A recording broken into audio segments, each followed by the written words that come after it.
òjíṣẹ́ ọlọ́run yìí mà ti wọ gbága o.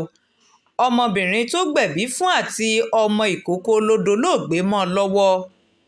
Iléeṣẹ́ ọlọ́pàá ìpínlẹ̀ Ondo ti fi páńpẹ́ òfin gbé arábìnrin kan tó jẹ́ òjíṣẹ́ ọlọ́run ìyáàfin Fọláṣadé Adékọ́lá látàrí ikú tó pa ọmọbìnrin kan àti ọmọ ìkókó lásìkò tí ó gbẹ̀bí fún arábìnrin náà ní ilé ìjọsìn rẹ̀ tó wà nílùú Àkúrẹ́.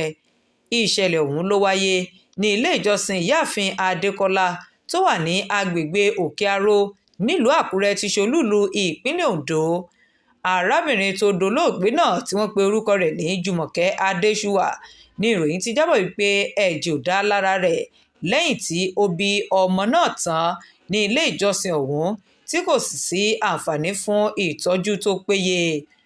Bákan náà ni wọ́n pàdánù ọmọ kókó tí arábìnrin ọ̀hún tó bí náà.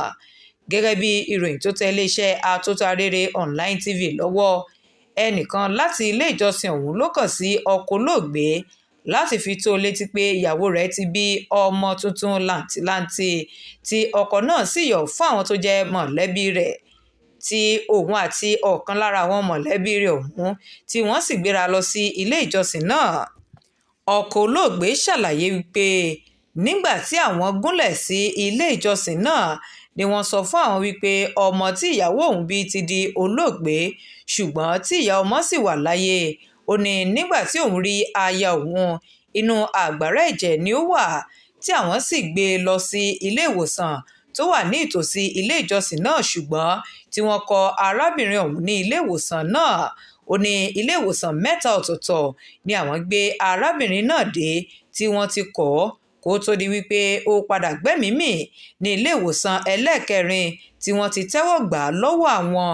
Ó ṣe àfikún rẹ̀ pé nígbà tí àwọn padà sí ilé ìjọsìn náà láti lọ gba òkú ọmọ ni àwọn rí i pé irú àyíká wo leléyìí àti wípé kò jọ ibi tí wọ́n ti ń gba ìgbí rárá.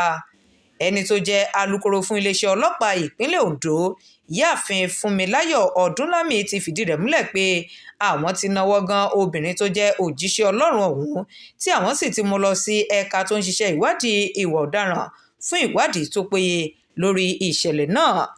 Abiola Ajani ló ń jábọ̀ ròyìn fún iléeṣẹ́ Atótó-arére online tv. Ẹ ṣeun tẹ́